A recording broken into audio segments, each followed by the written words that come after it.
Hi everyone, Adrian here, mortgage broker based in Sydney. This is video 7 in our property investment series where we go through our 8 investment properties. We talk about what we bought, why we bought it, what the reasons are, okay, go through the metrics of the property, go through the rents, go through the prices, talk to you about what our process was and where it is now and what we've had to deal with. So then you have a very good all over view on how we built this portfolio and how we got to our end goals. All right, so on this one, we're going to be focusing on a property that we bought, number 7. Again, it was within 1 to 2 months of the last buy, so the 2 units that we bought. It was around July or August of last year, okay, and this one was a little bit of an interesting one. So as we went and we started looking more as a portfolio, I kind of got to the stage where we knew that we might be doing 1 or 2 more buys and we started seeing hints of rates going up. So there was a little bit of a rush period where we knew I wanted 1 or 2 more properties in the north of the Logan area. And the analysis that we did was when we looked at Brisbane as a whole, we looked at the north, we looked at the northwest, and then we looked at the CBD and just north of Logan, okay, in the south section. Okay, and then what we did was let's say just pick a nominal figure of 25 kilometers from the north, from the CBD. We looked at that, and then we looked at 25 kms south of the CBD, and we're looking at 150, sometimes 200 grand in price differences, and that's what we really liked. And right now we were getting to the stage where they were starting to talk about new granny flat laws across all of Brisbane. And we started hearing a little bit more about Adelaide at this time. It was really hard to buy, and it had surged a lot there, so we didn't want to buy there. And we knew that there was quite a few more deals left in the Brisbane market. But then in the back of our mind, we're starting to think, oh wow, we're doing quite a few more buys in our personal name, land tax wise, we're going to get hit. But as soon as we put these granny flats on, the land tax will be minimal. And if we start using corporate trusts and start playing around in that space, if we put 1 or 2 properties, which is exactly what we've done, into corporate trusts, then we get extra land tax thresholds that way in Queensland and the WA market. So we started noticing the Perth market a lot more, but as long as the deals were in the Brisbane market, knowing where I think the next kind of 10 years is going, that's what we really wanted. And the closer I could get to CBD, the better. So we're doing a lot of checks and searches in the Slacks Creek and the Woodridge area, and really I the more I understood about this area, the more I could see that there was a Queensland point of view on it. Was high crime rate, lower socioeconomic.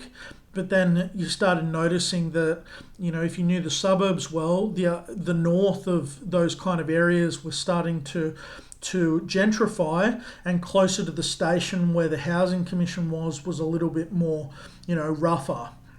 Okay, so we won't say exactly where this one was, but yeah, that's exactly one of the strategies that we've done. So we've purchased in the north of the Logan area, and this one. Let's go through the story with again, it was a buyer's agent, and this one was listed on market, and they listed it for the Saturday, and we found out about it, I think, on the Wednesday, and my buyer's agent managed to get into the property on the Thursday, and we closed it on the Friday afternoon before because what happened was they started having signs of interest rate increases, and because we managed to get into the property early, plus give them a solid offer which was close to what they were asking for, they much preferred that, knowing that they could be playing around with someone that may not close, or they could go through a 4-week campaign and then start going into some rate increases where potentially it could be a harder market. So that's what we used, and we did use a little bit of how the property was presented, because from my point of view, I called them a clean hoarder. So if you went around the house, and some of the things that we did, like that front fence that you can see, that's gone. It's a colour bond fence that we've done, which gives you privacy now, up to 6 foot. We've got a rolling automated gate, which looks great. We've got both side fences had to be put up, so we've done that. When you go into the property, it had an old carpet that smelled like dog, and she was a clean hoarder, so there was stuff everywhere, hard to walk through, and the whole under the house was packed with, just all their items. So we ripped up the carpet, polished the floorboards, so that's what we did. And then, just after we bought it, we decided that we were actually going to move up to Queensland and live in it. Okay, so that's what we did. So we're living in this one, and we also did gutter guard on the roof, cleaning out all the gutters. And yeah, we've done all lighting upgrades as well, because the electrical wasn't good on the property. So we've done about let's say a 50 grand spruce up on this one. So the initial price at what they wanted was around the 470 to the 480 mark on this one. And we knew that if it got to that Saturday auction, how can I put it? You don't have 800 square metre blocks anymore in these areas, and they don't come up for sale too often, okay, with wide frontages and good side access. So that's what we saw with granny flat potential on the back. All right, and if this went to the market, it's very common for these kind of properties to get 10, 15, 20 offers, and it would not have been in the 470 to 480 range. I think that it was anywhere around, say, 510 to 520 that it would have gone for.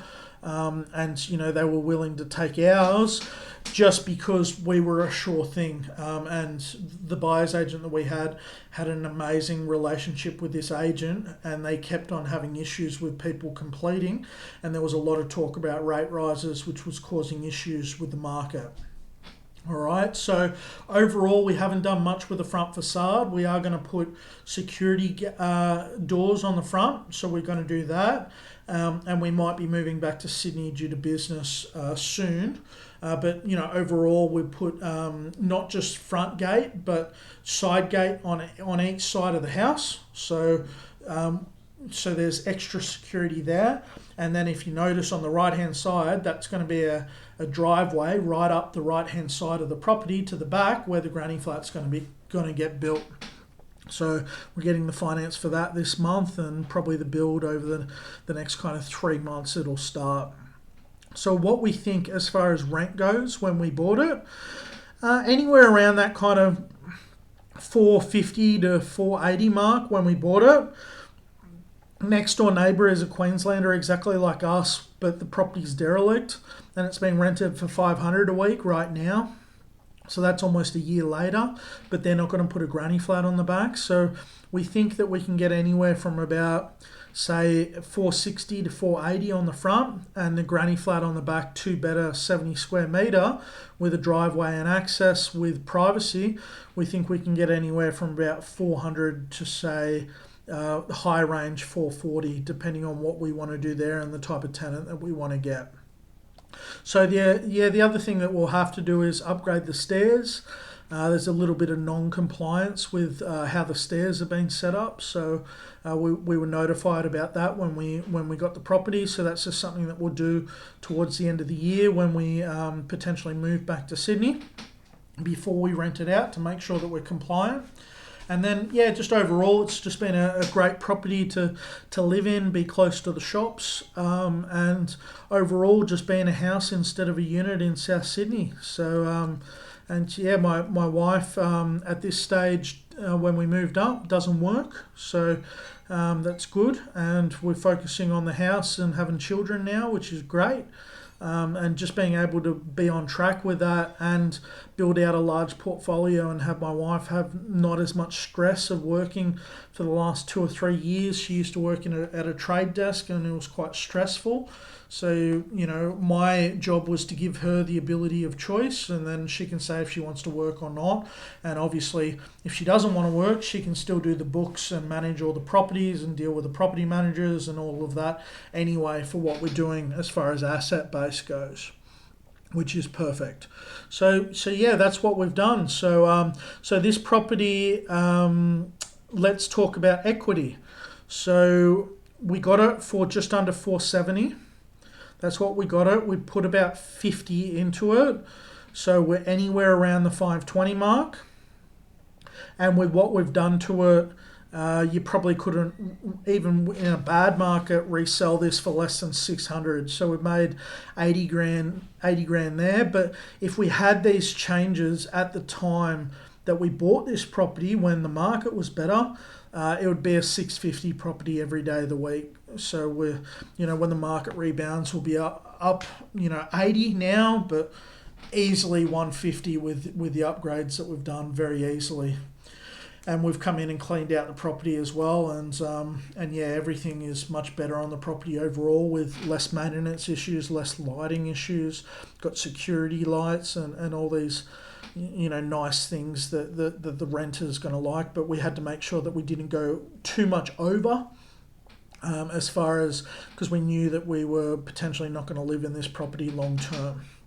All right, so that's where we are with this one. And so rental return, we're looking at 460 to say 480 on the front, and the back house, the back granny flat, 400 to 440.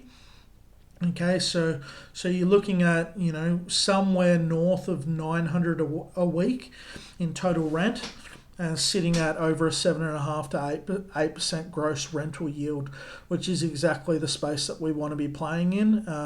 Both it helps from a lender point of view, it helps from a stress point of view, and a risk point of view overall if you're managing large amounts of debt. All right, so that's the thought process. That's what we've gone through. And yeah, so all the building plans are in place, the drawings, the costings. The granny flat is going to be, because the driveway is much longer and it's a bigger block, granny flat's going to cost anywhere around 215 to 220. But again, we don't do just a container that looks bad. We pretty much make the granny flat almost look like a separate house, separate water, separate electric. It's got a balcony, and yeah, it's got all the amenities that someone wants to stay long term. So that's how we do our granny flats.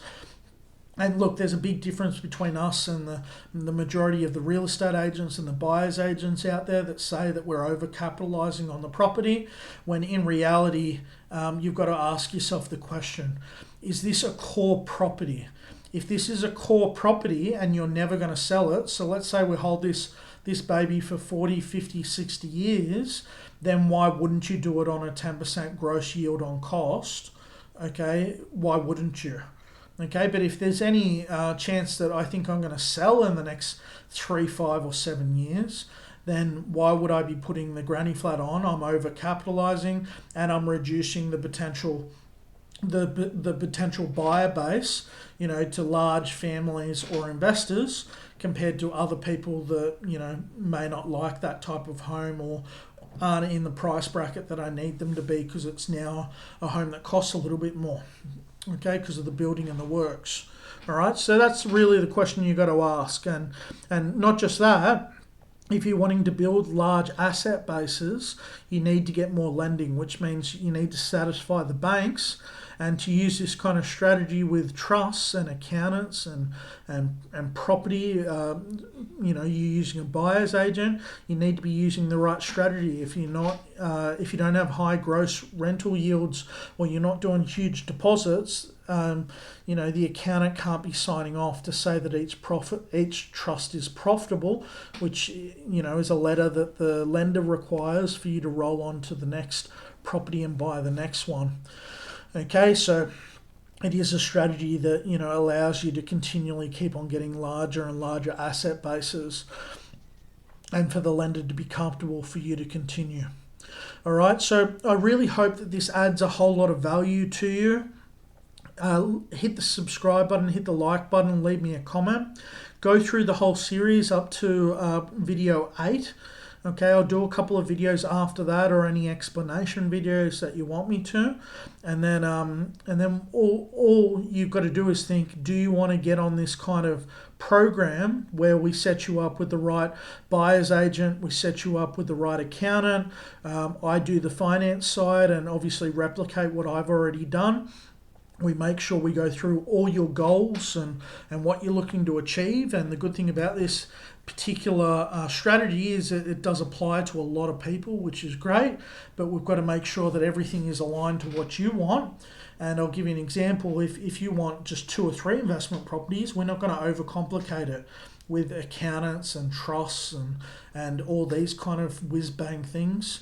But if your goal is, and you've got 4 investment properties and you're close to capped, but you want 10, 15 or 20, then this is definitely the strategy for you, and the more sophisticated version to get you to where you want to go, and just replicate what we've already done, which is what we're doing with quite a few clients.